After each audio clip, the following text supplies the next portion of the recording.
Hello everyone, and welcome to this course of A-Level Physics by Tamias Dekas.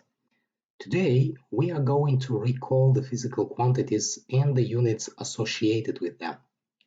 We will be looking at what is meant by a physical quantity and how it is represented in a written form. Overall, we will answer the question, what is a physical quantity? By the end of today's lesson, you will be able to understand that all physical quantities consist of a numerical value and the unit associated with it. So, let us begin by talking about what do scientists call a physical quantity. The two main scientific methods of discovering the world are observation and experiment. While observation is more about qualitative aspects of nature, the experiment is associated with the quantitative parameters. In other words, in experiment, you are expected not only to describe something, but also measure it.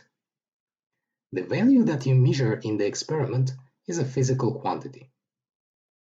A physical quantity is a feature of something that can be measured. Some examples of physical quantities are length, speed of motion, volume of a container, amount of substance, charge, etc. The physical quantities are always represented by a given numerical value and a unit.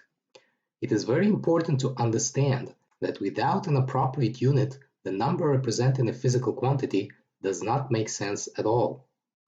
For example, we can describe a particular person by saying how tall he or she is. Let us say a person is 170 centimeters tall. Here, 170 is a numerical value of the quantity, while centimeter is appropriately used unit.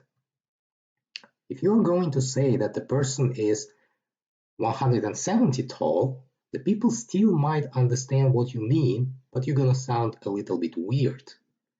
The same weirdness appears when you use not an appropriate unit to describe that person. For example, instead of 170 centimeters, you say 170 meters, which is completely impossible to be for any living person on the earth. Another significance of using appropriate units is about comparing physical quantities to each other. For example, the person on this picture is 170 centimeters tall.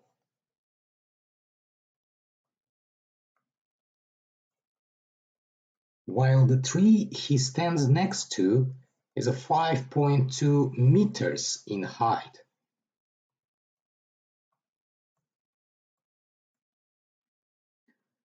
Despite the fact that 170 as a number is greater than 5.2, you can clearly see from the image that the tree is much higher than the person.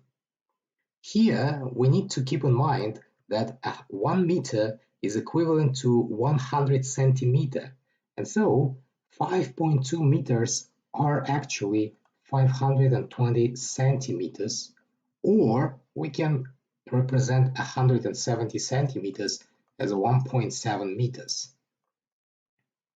In order to compare physical quantities, we need to convert them so that all the quantities are represented with the same units.